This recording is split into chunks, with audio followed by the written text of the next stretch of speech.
এক কাপ চায়ের আমন্ত্রণ জানিয়ে সব্বাইকে শুভ সকাল। এখন সকাল ৮টা বাজে। চৈত্র মাসের সকাল ৮টা, অথচ জানেন আকাশের চোখ কিন্তু জলে টইটুম্বুর, যেন মনে হচ্ছে বর্ষা এসছে। আজ আমার বাড়িতে দুটো ভাইটাল কাজ হবে, এক তবলা সারানো আর আমার অ্যাকোরিয়াম পরিষ্কার করব। এখন সময়ের সঙ্গে সঙ্গে সমাজ বলুন, সম্পর্কের সব সমীকরণগুলো কীরকম পাল্টে গেছে। তাই প্রকৃতিও ভাবছে আমি কেন এক থাকবো। তাই এখন আর গ্রীষ্ম, বর্ষা, শীত বলে আলাদা কিছু অনুভব হয় না। বর্ষাকালেও গরম, শীতকালেও বৃষ্টি। এক কাপ চা নিয়ে আমি আমার বারান্দায়, মানে দোতলার যে টেরেস, সেখানে চলে এসেছি। দেখুন কি সুন্দর লাগছে, অথচ কিন্তু এখন 8:30 বাজে। না বৃষ্টি না রোদ, একটা লালচে আভা। ছোট ছোট টুনটুনি পাখিগুলো আমার গাছে এসে বসছে, খুব ভালো লাগছে।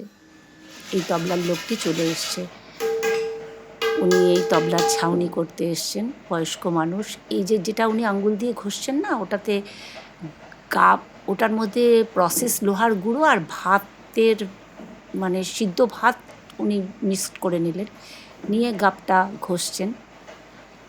আমার বাড়ির সবাই গান জানে, আমার 2 ননদ, আমার মেয়ে, ছেলে, ভাগনা ভাগ্নি, আমার হাজবেন্ড তবলা বাজান, এরা সবাই গানের সঙ্গে যুক্ত। শ্রোতা বলতে শুধু আমি আর আমার শাশুড়ি মা। আজকে রান্না বেশি করিনি, আমার শাশুড়ি মা মাংস খান না, তাই ওনার জন্য মাছ, একটু শাক ভাজা আর একটু চিকেন রান্না করলাম। এই রান্নাগুলো দেখানোর তো কিছু নেই, কারণ অ্যাকোরিয়ামটা পরিষ্কার করতে হবে। আজকে 3 মাস বাদে অ্যাকোরিয়ামটা পরিষ্কার করব। তাছাড়া চৈত্র মাসে এখন তো ঘর ঝাড়াঝাড়ির প্রশ্ন এসে গেছে। দেখুন জল কি নোংরা হয়ে গেছে।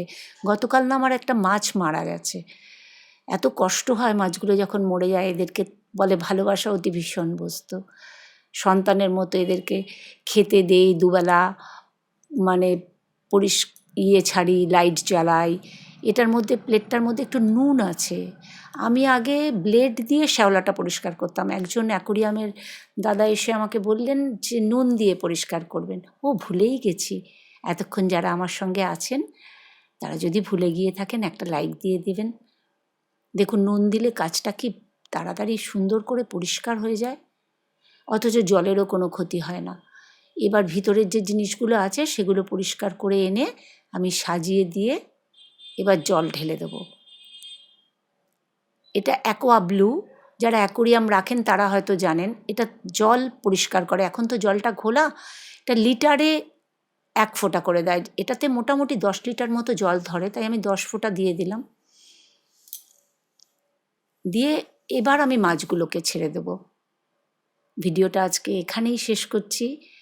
মাছেদের জলকেলি দেখতে দেখতে সবাই ভালো থাকবেন, আর ভালো লাগলে আমার সঙ্গে জুড়ে থাকবেন। ওরা প্রাণ ভরে শ্বাস নিচ্ছে।